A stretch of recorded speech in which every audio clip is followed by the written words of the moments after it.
पहलगामनि जि हत्याकाण्ड जायो जे 28 जन जि टुरिस्टफोरखौ जायफ्रा दाय गैयामोन बिसोरखौ बुथारनाय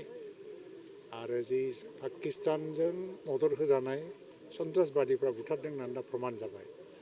थ' बेयो जोबोद दुखुनांथाव आरो बियो हयथ' जों साननो हायै रोखोमनि मानो होननानै बुङोबा दिनैनिफ्राय हयथ'बा माने 1983 बा 85 मायथाइफोरनि गेजेराव जानो हागौ आं एक्जाक्ट समखौ बावबाय जे जार्मानिनि माखासे टुरिस्टफोरखौ किडनेप खालामनानै बुथारनाय घटना बेनि समनिफ्राय लानानै दिनै जे 35-40 बोसोराव खुनु टुरिस्टनि सायाव एटाक जायाखै आरो जम्मु काश्मीरनि लकेल मानसिफ्राबो बुङो जे जोंनि संगादा भारतनि बै एक्सट्रिमिस्टफोरनि संगादा भारतनि आर्मि बा CRPFफोरजों जायो खिन्थु टुरिस्टफोरनि सायाव जेबो खालामफेराखैमोनबो बेनिखायनो हयथ'बा टुरिस्टफ्रा दिनै मोनसे शान्तिपूर्ण परिबेश फैबाय प्राय 2 बोसोर धरि हिंसा गैला काश्मीराव आर्टिकेल 370 को एबलिश खालामखांनायनि उनावहाय बावहाय दा इउनियन टेरिटरि जाबाय आरो लेफ्टेनेन्ट गभर्नरा शासन खालामदों दा थांनाय बाराव इलेक्सन खुंबाय अमर आब्दुल्ला चिफ मिनिस्टार जाबाय थ' बे समसिमनि गेजेराव जिबादि मोनसे शान्ति परिबेश नुदों ओंखायनो टुरिस्टफ्रा आं मिथिनायाव फ्राय माने थांनाय बे बोसोरसेनि गेजेराव फ्राय 10 लाखसो टुरिस्टफ्रा काश्मीराव बेरायहैदों दा बेनि गेजेराव फ्राय 90%आनो इण्डियान आरो इण्डियानिफ्रायनो थाङो दा बे घटनाया जे दिनै इण्डियानि टुरिस्टफोरखौ धोरोम सोङै बुथारलायनाय जाबाय बियो काश्मीरनि इक'नमि जम्मु काश्मीरनि इक'नमियाव फ्राय फैगौ 10 बोसोरसिमाव बिराद गाज्रि मोनसे प्रभाब गोलैसिगोन बिनि थांनानै थानाय मानसिफोरनि लिभलिहुड खारन काहिनिफोरखौ देखायदों सासे मानसिया गराय मासेनि बिगोमा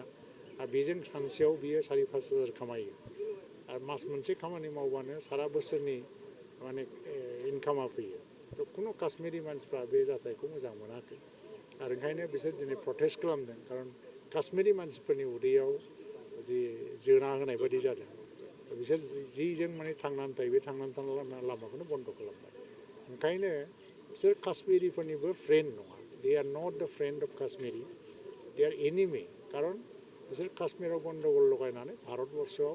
अर जोंहोनायाल'नो बिसोरनि टारगेट काश्मीरी मानसिफ्रा मा जायो मा जाया बेखौ नाया ओंखायनो भारतनिफ्राय दिनै मोनसे गिदिर भारत सरकारा थांखि लानानै आर्मि CRPA NDA माने नेभि गासिबो नामायजोबनानै दिनै मोनसे वार माने जुद्धनि मोनसे थासारियाव फैगासिनो दङ थ' बेखौ जोङो मदद होनांगौ जे एबारनो